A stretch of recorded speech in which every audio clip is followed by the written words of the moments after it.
Gracias, muy buenas tardes. Agradezco en nombre del grupo de trabajo a cargo del proyecto la invitación a participar en el coloquio. Como dice la doctora Celia Medel, hemos estado participando en varios de las elecciones anteriores y en ese sentido esta es parte de un eslabón más de la cadena en el proceso de construcción del edificio Mario Ojeda Gómez. Vale la pena advertir en primera instancia que la biblioteca del colegio abrió sus puertas en el edificio que ocupa actualmente en 1976. La obra inició su proceso en 1974 y se inauguró el 23 de septiembre del 76. Desde el primer momento se tuvo en consideración la idea de que la biblioteca debería crecer en algún momento.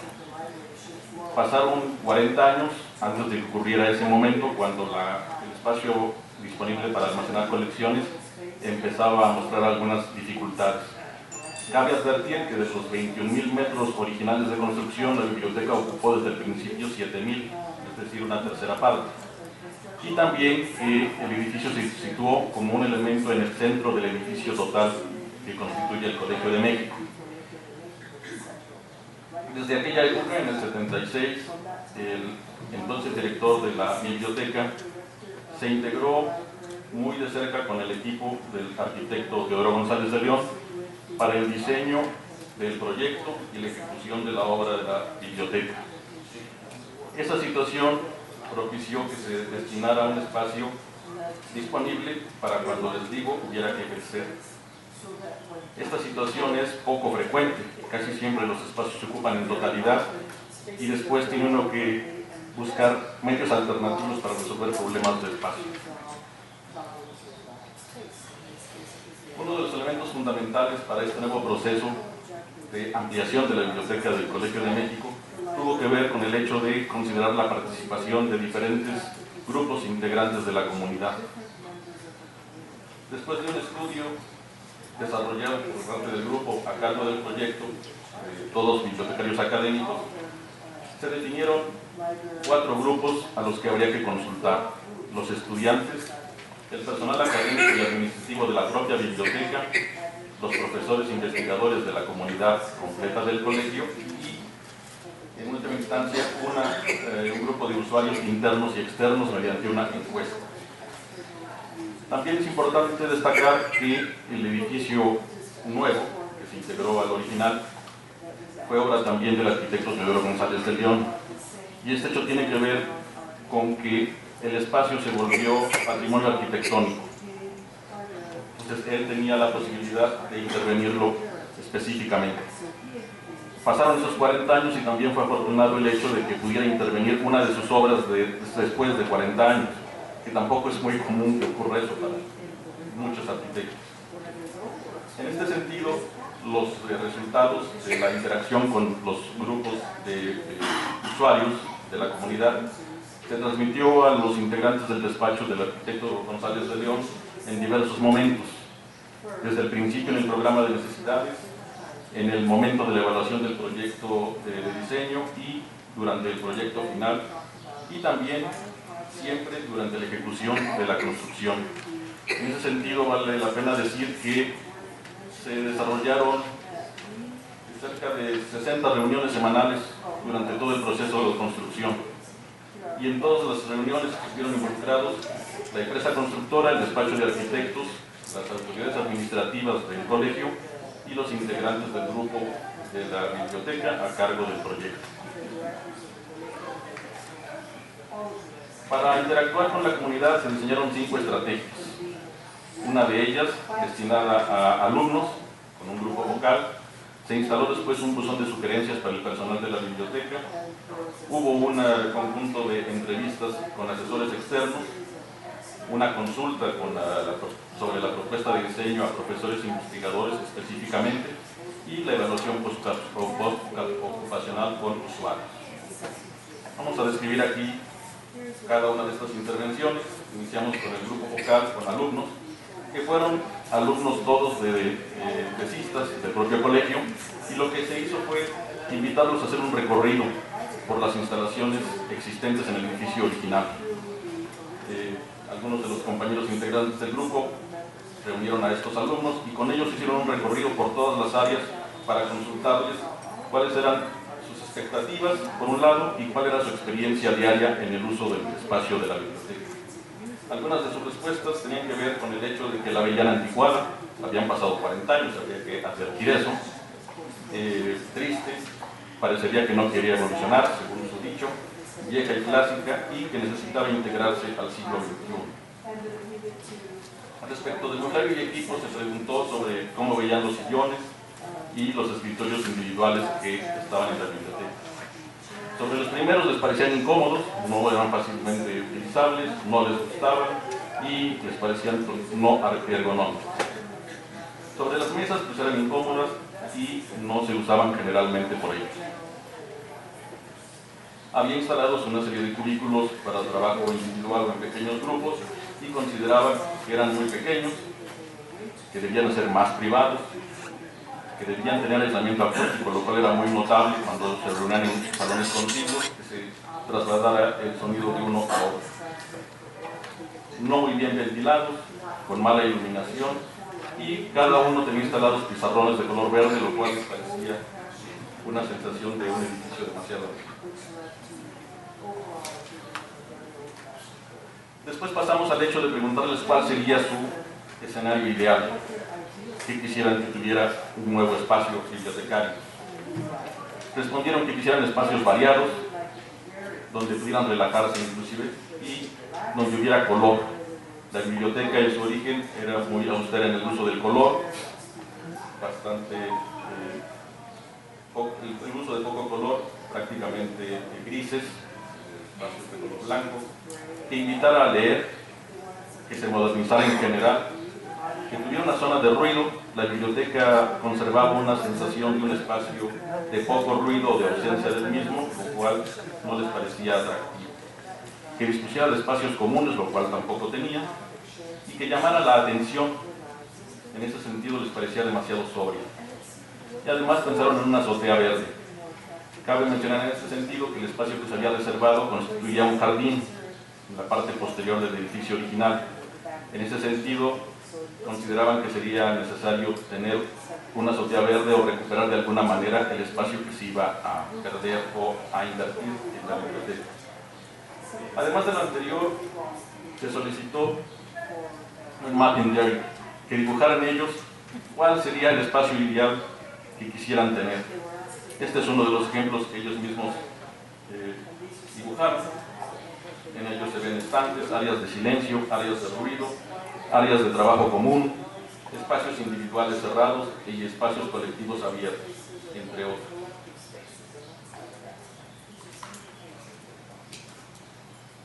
Con todos estos datos se pudo definir que los espacios comunes y colaborativos eran una de las respuestas más frecuentes de parte de estos alumnos sobre aquellos que tuvieran que ver con el estudio individual. Y además, espacios comunes y al aire libre. Entonces estos elementos fueron determinantes antes inclusive del programa. Este ejercicio se hizo antes del programa. La segunda instancia fue la consulta al personal de la biblioteca. El grupo a cargo se diseñó un cuestionario y colocó un buzón de sugerencias en el que cualquier persona integrante de la biblioteca, académicos y personal administrativo, pudiera depositar sus sugerencias. Tenían que ver estas con el uso del espacio, el mobiliario y las condiciones en general del edificio. Se reunieron varias propuestas y se clasificaron por el tipo al que estaban destinados.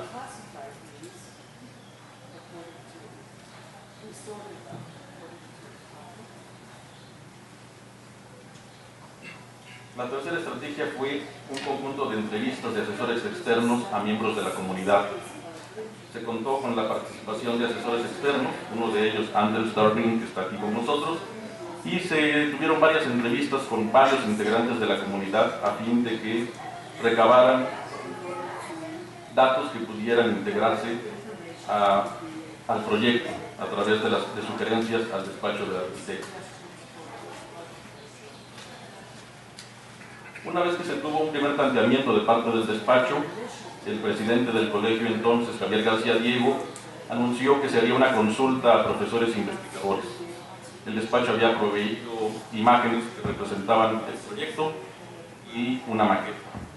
Se expuso esa maqueta en el salón de profesores y se invitó a todos a que expusieran sugerencias. Hubo respuesta de varios de los profesores y se integraron estas sugerencias para presentarlas finalmente al despacho.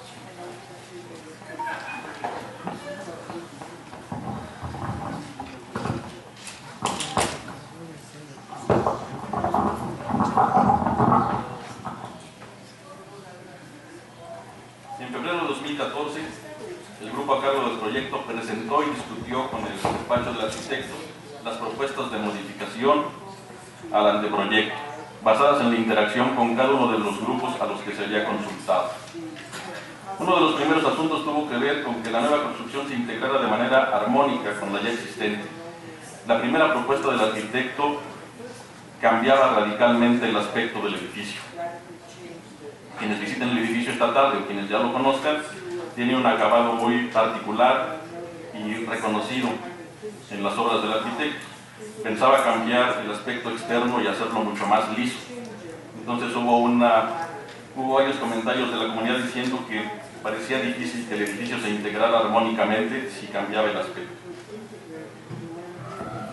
Había un planteamiento original de la ubicación de la escalera que también se consideró que sería prudente cambiar en el sentido de su ubicación para hacerla más accesible.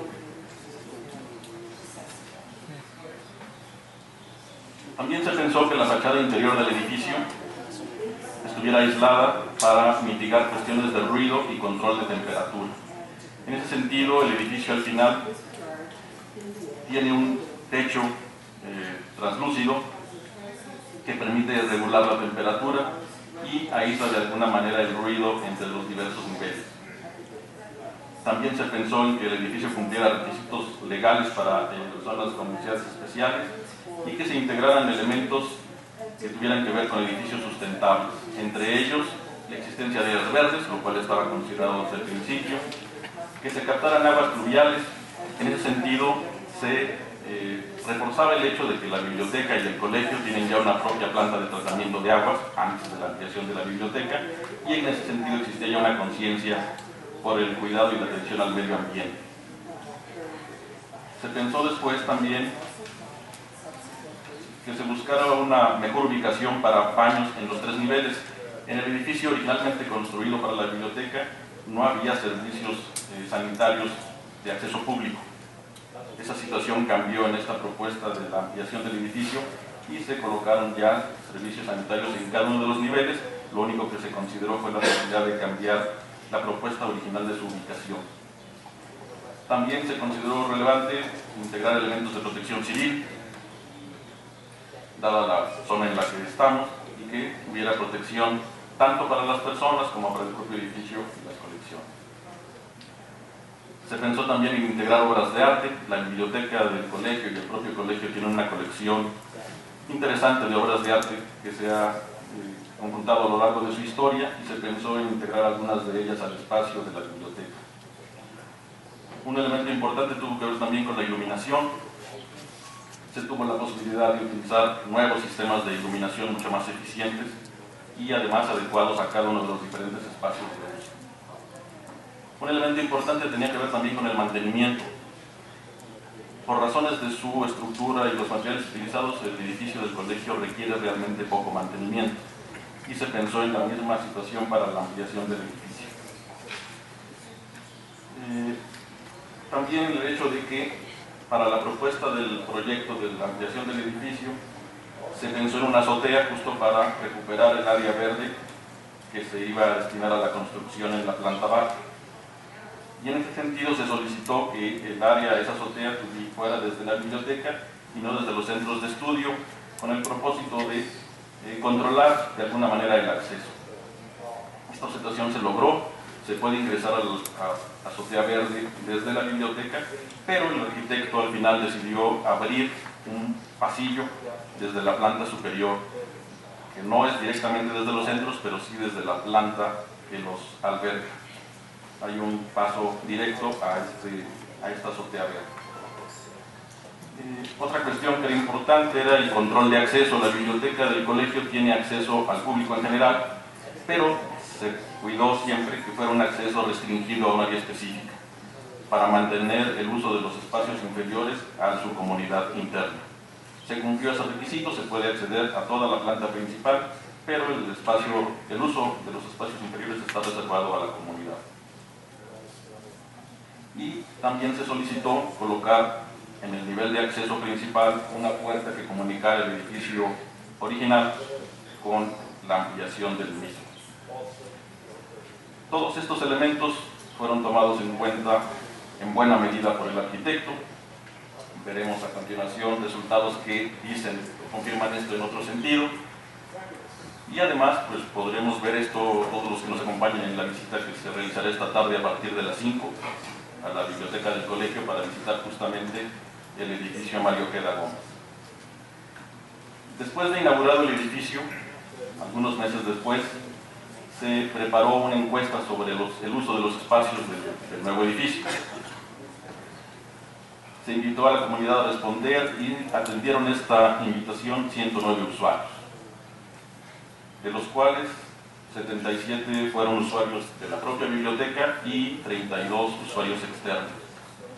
La biblioteca el colegio está constituido por varios centros de estudio, que son la indicación que está en el extremo izquierdo de la imagen: Centro de Estudios de Asia y África, Centro de Estudios Internacionales, Lingüísticos y Literarios, etc.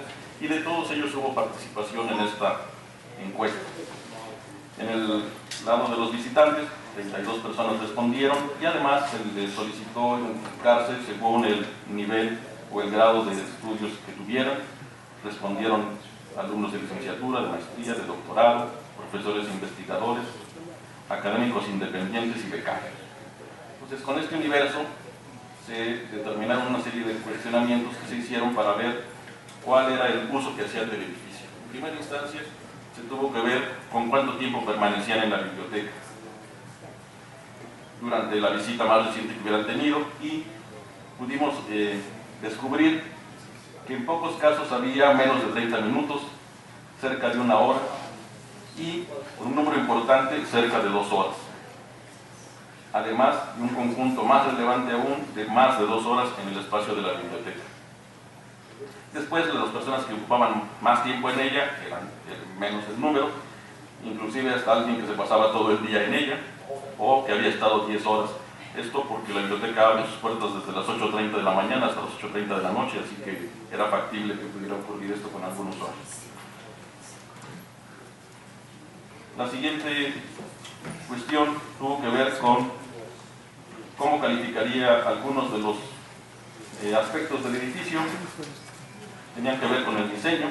En este sentido, los datos tenían que ver con que lo veían como un diseño bueno o excelente, en la mayoría de los casos.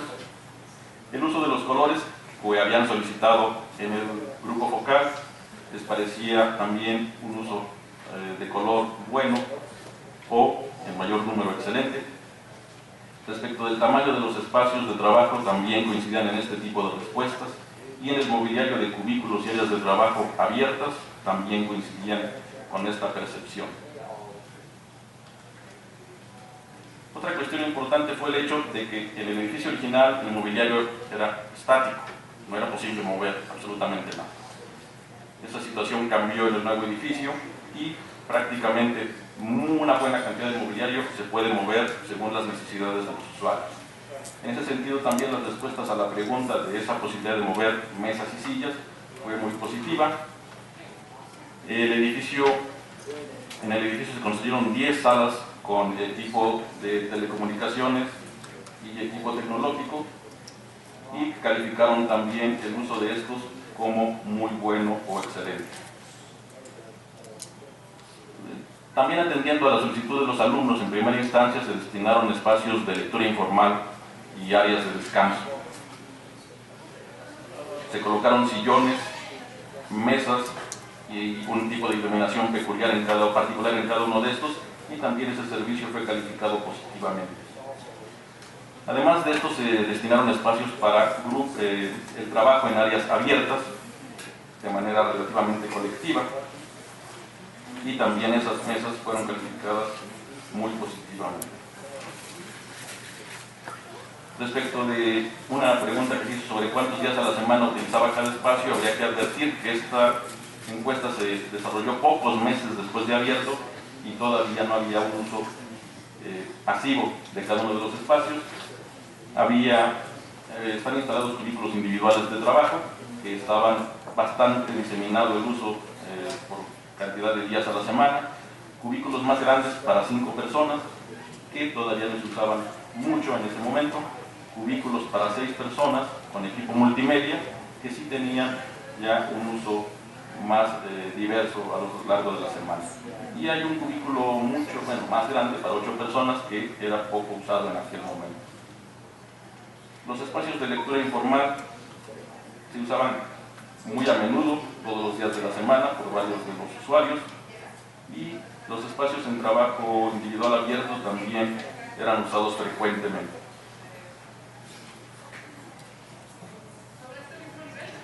Otro aspecto importante tuvo que ver con la elección que se hizo del mobiliario, y en ese sentido se consultó sobre qué tan confortable les parecía. Si en una primera instancia los comentarios eran de que era incómodo, pues se pensó en verificar si la comodidad de estos, que eran nuevos ahora, había cumplido el cometido. En ese sentido, las sillas específicamente les parecían confortables o muy confortables en lo general. Los sillones de lectura informal también tenían respuestas positivas, y hay un salón específico que tiene 16 mesabancos que también tienen ruedas, se pueden configurar en el espacio cerrado en el que están ubicados, y también consideraban que era un mobiliario confortable.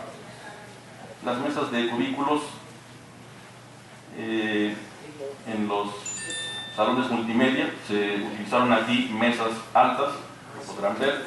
Se tomó esta decisión porque visualmente puede uno llegar a un salón de trabajo, de estos salones de trabajo, e integrarse, aunque ya estén trabajando dentro de él, y visualmente el contacto es automático, no tiene uno que moverse para integrarse.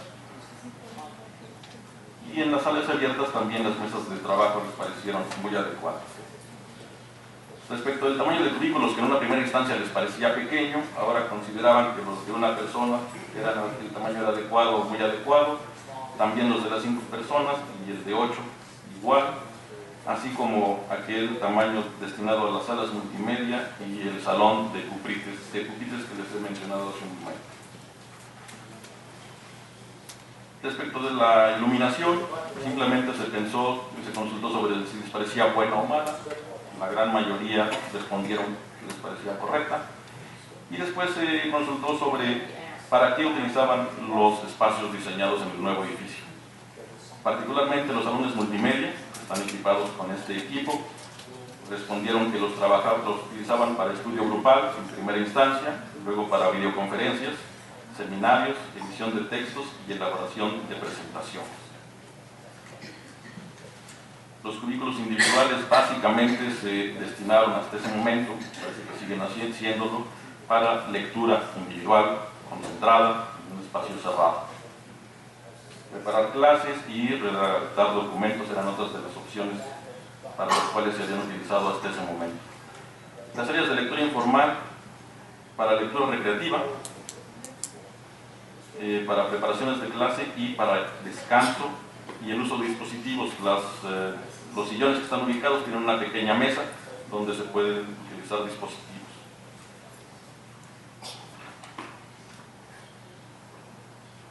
Y los escritorios de espacio abierto para lectura, la preparación de clases y la redacción de textos, básicamente. La última pregunta tuvo que ver con el hecho de cómo calificaría el edificio en su experiencia de uso. Y las respuestas tuvieron una respuesta por una situación de muy bien calificado, prácticamente de un 30% de los que respondieron, y excelente, con una calificación de excelente, el 70% de los que respondieron esta encuesta.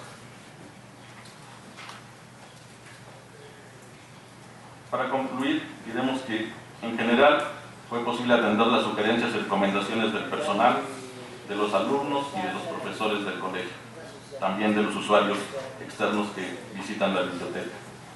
Resultó relevante el diálogo que se mantuvo entre el grupo de la biblioteca a cargo del proyecto con el arquitecto y sus colaboradores. Resultó fundamental durante todo el proceso. La definición de los espacios y los servicios debe llevarse a cabo tomando en consideración la opinión de la comunidad a quienes van a estar dirigidos, lo cual asegurará el éxito de los proyectos. Y los resultados de satisfacción de la encuesta postocupacional confirmaron que el proyecto fue exitoso, que la comunidad está satisfecha con el edificio y que ha hecho suyos los distintos espacios. Muchas gracias.